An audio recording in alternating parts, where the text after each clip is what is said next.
자, 여러분 오늘도 평안하셨는지요? 오늘은 칼빈주의, 조엘 비키의 칼빈주의, 페이지는 451페이지고요. 제목은 거룩한 삶과 조화를 이루는 설교라는 주제로 말씀을 전하도록 하겠습니다. 거룩한 삶과 조화를 이루는 설교입니다. 고린도 후서 4장 1절 2절 말씀을 제가 한번 읽어드릴게요. 그러므로 우리가 이 직분을 받아 긍휼하심을 입은 대로 낙심하지 아니하고 이에 숨은 부끄러움의 일을 버리고 속임으로 행하지 아니하며 하나님의 말씀을 혼잡하게 하지 아니하고 오직 진리를 나타내므로 하나님 앞에서 각 사람의 양심에 대하여 스스로 추천하노라.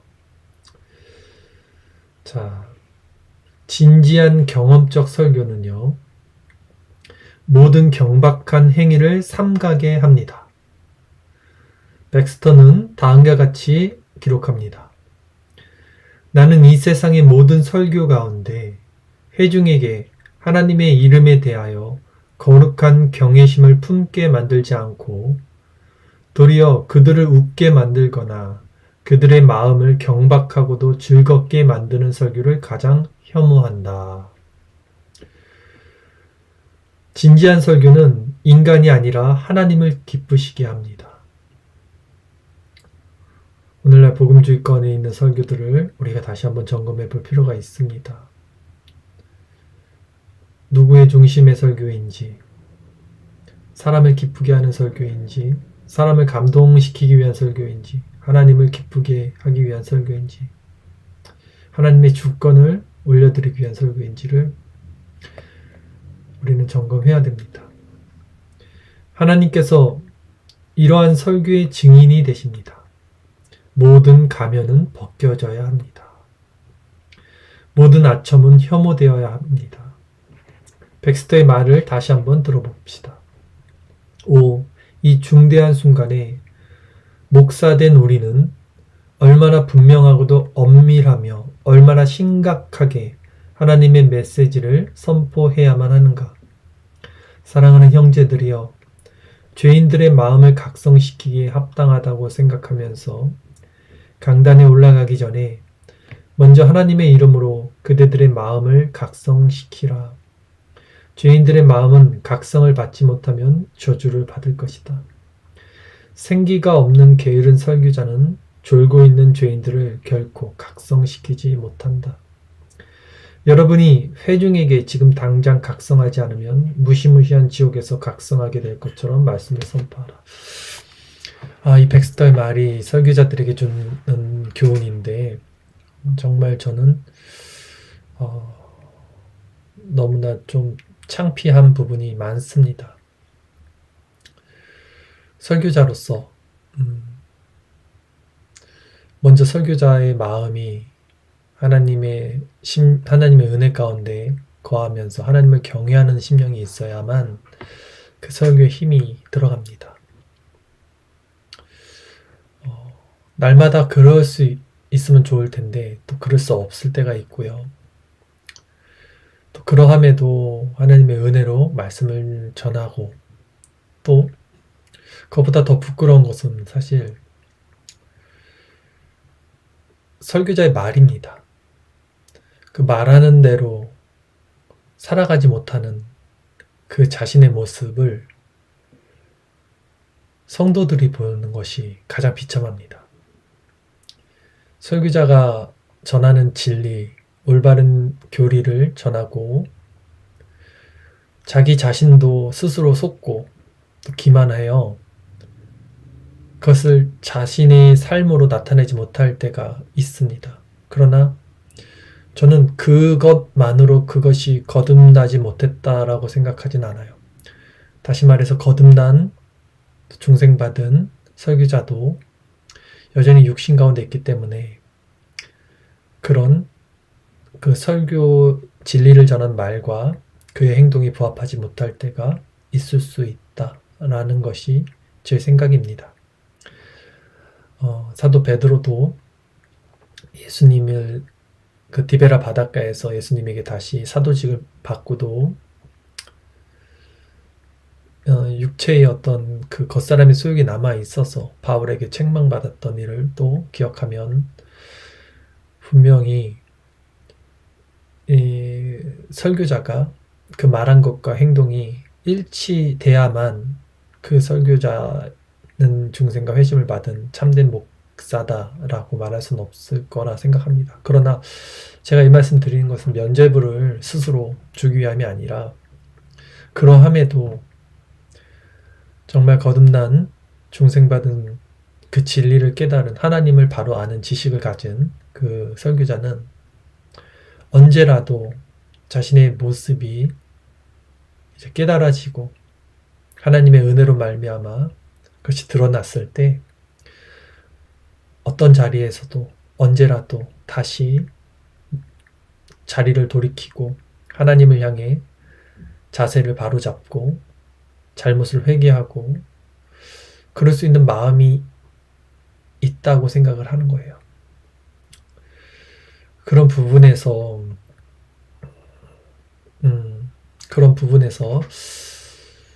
참 설교하는 것이 참으로 어렵습니다. 왜냐하면 그 설교했던 그 말은 그대로 남아서 마지막 심판대 앞에서 하나님께 우리 행악간의 모든 것이 기록되는 그 하나님 앞에 그것이 드러날 텐데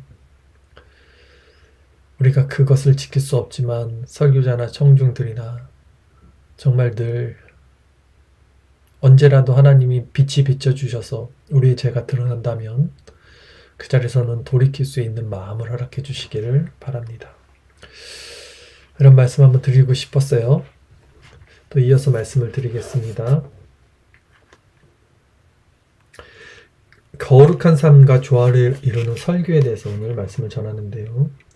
경건이라는 경험적 삶은 진정한 경험적 사역으로부터 분리되지 않는다. 즉 설교자의 삶은 설교자의 말, 즉 설교와 분리되지 않아요. 그 설교자의 말과 그 설교자의 삶은 경건이라는 어떤 경험적 삶을 가지고 있다는 것입니다. 목사의 마음의 거룩은 단순한 이상이 아니다. 목사가 품고 있는 그 마음, 그 설교단에서 뿌리는 그 진리의 말씀의 선포는 이상이 아닙니다. 가끔 그거는 이상이고 네가 뭐 성인 군자냐? 그러나 목사의 삶은 목사가 전하는 설교와 다르지 않아요. 다르지 않습니다. 그의 경험적 칼빈주의가 효과를 발휘하려면 그래서 이 경험적 설교, 이 경험적 삶이 설교로 나오는 것의 효과, 그 목사의 설교가 성도들에게 영적인 효과를 나타내려면 거룩이 개인적으로 그리고 복음 사역자로서의 부르심에 절대적으로 필요합니다. 그래서 이 거룩이 정말 필요합니다. 특히 말씀을 전하는 자의 삶은 거룩해야만 합니다. 그것이 하나님의 소성이기 때문에 거룩하지 못하면 절대 은혜를 나눌 수가 없습니다. 삶의 거룩이 반드시 그의 통렬한 열정이 되어야 되죠. 경험적 설교의 특별한 매개체는 경험적 설교자 자신입니다. 그렇기 때문에 이 경험적 설교를 이 경험적 설교의 특별한 매개체, 그 어떤 연결점이 되는 것은 그의 삶이라는 거예요. 경험적 설교자 자신이라는 것입니다. 제가 오늘 페이스북에 올렸던 말이 있는데요. 어떤 말씀 올렸었냐면 이거 하나 읽어드릴게요. 칼빈이 했던 말인데 복음은 혀의 교리가 아니라 삶의 교리다. 복음은 혀의 교리가 아니라 삶의 교리다. 복음은 혀, 입으로 말로 하는 교리 아니라 삶의 교리다. 자, 경험적 칼빈주의 설교자는요. 바울이 데살로니가전서 2장 4절에서 말한 바를 엄숙하고도 통렬하게 느끼는 사람이라고 합니다. 자, 제가 한번 읽어드릴게요. 데살로니가전서 2장 4절. 오직 하나님께 옳게 여기심을 입어 복음을 위탁받았으니 우리가 이와 같이 말함은 사람을 기쁘게 하려 함이 아니요 오직 우리 마음을 감찰하시는 하나님을 기쁘게 하려 함이라. 아멘. 복음의 참된 사역자는요, 복음을 위탁받은 사람, 즉 하나님에 의해 인정받은 자로서 말합니다. 하나님께서 그들의 마음을 시험하셨고 주의 그릇에 합당한 자로 예비하셨으며 은혜로 말미암아 하나님의 은혜의 풍성함을 선포하게 하셨습니다. 그렇다면 어떤 사람이 하나님에 의해 인정을 받고 복음을 위탁받은 거룩한 사람, 하나님의 사람이 될 수 있는가? 라는 질문은 실로 중요합니다. 이와 관련된 세 가지 특징을 알아볼게요. 첫째, 그들은 삶에서 복음에 각성시키는 능력과 함께 호흡하는 사람들입니다. 복음의 각성시키는 능력. 이들의 마음 가운데는 불이 있어요. 타오르는 성령의 불이 있습니다. 그들은 다른 사람의 눈치를 보거나 사람들을 두려워하는 것이 아니라 진심으로 하나님을 두려워합니다. 그들은 하나님을 두려워하기에 하나님의 미소와 불쾌함을 인간의 미소와 불쾌함보다 더욱 중요하고도 가치 있는 것으로 여깁니다. 둘째, 그들은 자신이 목회하는 사람들을 사랑합니다. 바울은 데살로니가 교인들에게 자신에 대해 이렇게 말할 수 있었습니다.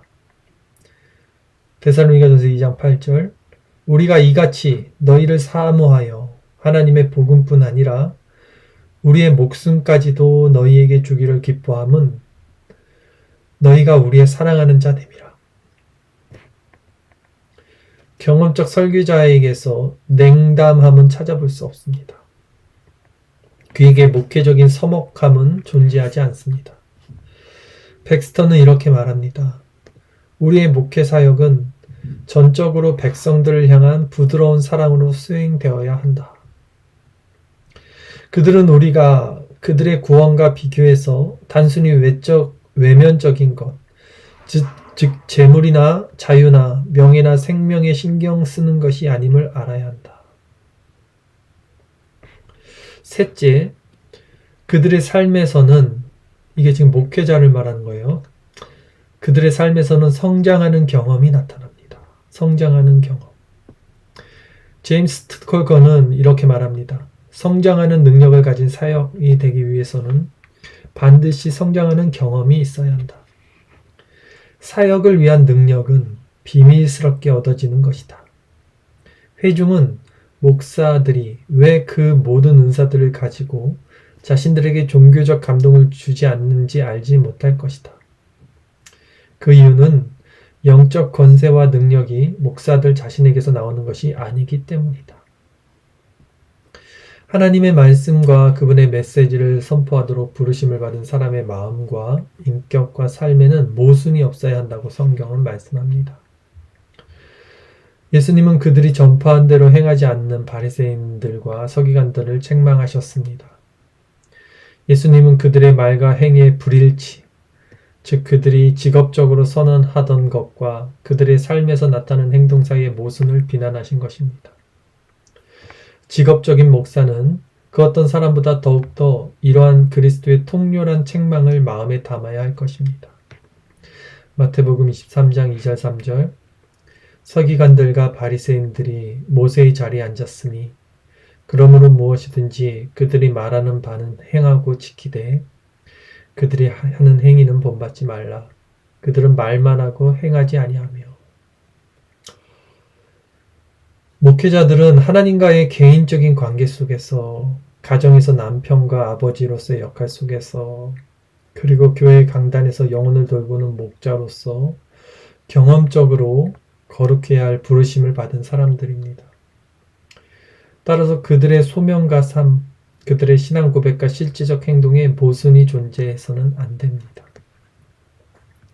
성경은 그리스도인의 삶의 특징과 목회자로서의 신실함 사이에 인과관계가 있다고 말합니다. 목회자의 사역은 하나님 앞에서 그의 마음의 성화의 정도에 따라 복을 받습니다. 그러므로 목회자들은 거룩한 삶뿐만 아니라 건전하고도 경험적인 설교와 교리로 하나님의 집을 짓기 위하여 반드시 은혜를 추구해야 합니다. 곧 그들의 설교가 반드시 그들의 삶을 통해 구체화되어야 하며 그들의 삶이 그들의 설교를 장식해야 합니다. 바운즈는 이렇게 말합니다. 설교자는 설교 그 이상이다. 설교자가 말하는 모든 것은 설교자를 장식하고 설교자가 누구인지를 암시한다. 설교자가 설득이 있을 때 설교가 설득력이 있다.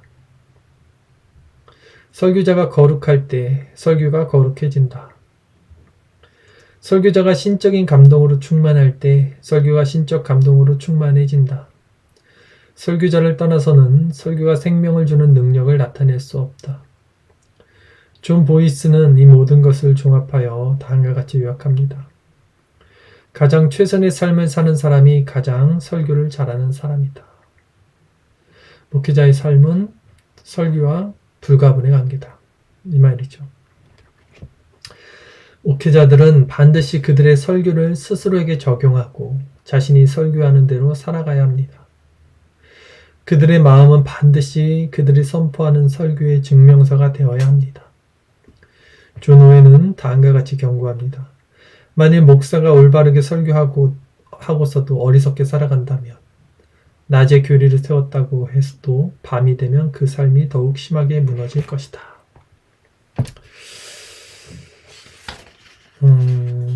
하나가 좀 남았는데요. 여기까지 읽어드릴게요.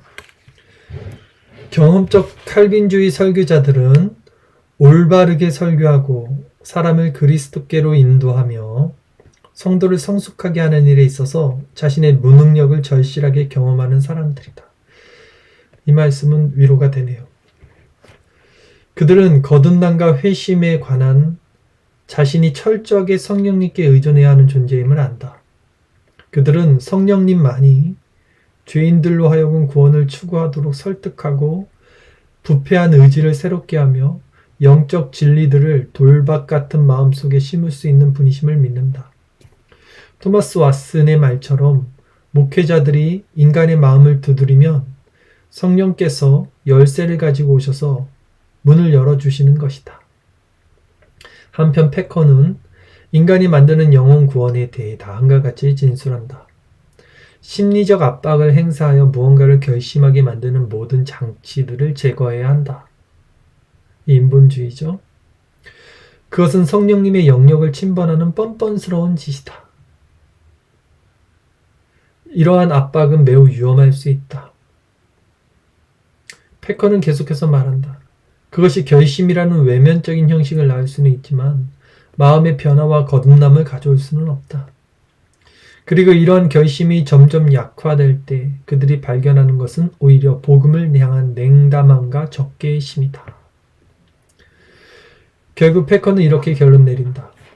복음 전도란 인내심 있는 가르침과 교훈의 장기적인 사업으로 간주되어야 한다.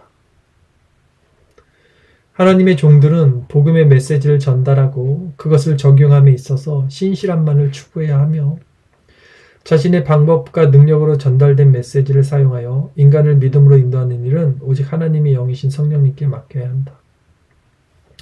이러한 의존성에 대한 인식은 여러 가지 부족함에도 불구하고 경험주의 설교자들로 하여금 그들의 모든 설교를 기도에 충분히 적시게 한다. 그들은 무엇보다도 골방의 사람을 목표로 한다. 백스터는 다음과 같이 진술한다. 기도는 반드시 우리의 설교뿐만 아니라 행위까지 인도해야 한다. 만일 설교자가 그분의 백성들에게 진심으로 설교하지 않는다면 그 기도 역시 그들을 위한 기도가 되지 않을 것이다. 우리가 그들에게 믿음과 회개를 주기 위해 하나님께 매달리지 않는다면 우리는 결코 그들로 하여금 믿고 회개하게 할 수 없을 것이다. 그래서 로버트 텔레는 이렇게 말합니다. 많은 훌륭한 설교들이 효력을 발생시키지 못하는 것은 그것을 연구하고 준비할 때 기도가 부족했기 때문이다. 동의가 갑니다. 청교도적 성향을 지닌 로버트 맥체인의 유명한 일화는 로버트 트레일이 의미하는 바를 가장 잘 묘사해준다. 맥체인의 교회의 오래된 관리인은 두려워하는 표정으로 들어온 방문자를 보고는 그를 맥체인 목사의 서재로 안내했다. 그런데 방문자가 관리인에게 물었다. 이 경건한 목사의 목회 사역을 경험한 사람으로서 그의 목회 성공의 비밀이 무엇인지 말해 주십시오. 그러자 관리인은 방문자에게 맥체인의 책상에 앉아보라고 말했다. 그리고 나서 손을 책상에 올려보라고 했다. 그리고 나서 얼굴을 손에 파묻고 울어보라고 했다. 그리고 나서 두 사람은 예배당으로 걸어 나와 강단에 올라갔다. 그때 관리인이 말했다. 강단에 기대어 서 보십시오. 그리고 이제 손을 뻗어 울어보십시오. 그러면 맥체인 목사님의 목회사에게 비밀을 알게 될 것입니다. 눈물 뿌려 기도했다는 거죠. 이 목사님이 성도들을 위해서. 오늘날 교회에는 개인적으로 기도하면서 강단에서 선포할 메시지를 준비하는 설교자들이 필요하다. 각성과 마음의 감동과 삶을 변화시키는 설교가 목회적 운변술이나 열정이나 설득력에서 나오는 것이 아니라 성령의 사역을 통한 하나님의 주권적이고도 선하신 뜻에 달려있다는 것을 계속해서 상기시키는 설교자들이 너무나 필요하다. 그러므로 이제 무엇보다도 하나님께서 전 세계의 곰핍한 죄인들과 목마른 성도들에게 이미 휘어져 추수해야 할 들판의 예수 그리스도의 측량할 수 없는 풍성함을 선포하는 성령 의존적인 수많은 설교자들을 보내주시도록 기도하자. 그리고 그러한 설교자들을 배출시킬 수 있는 신학교와 신학교수들을 세워주시기를 잊지 말고 기도하자. 오늘 이 말씀은 사실은 목회자인 저를 포함한 설교자들 향한 말씀이었고 사실 성도들이 정말로 바라는 목회자들에게 바라는 그런 말씀이라고 생각이 듭니다.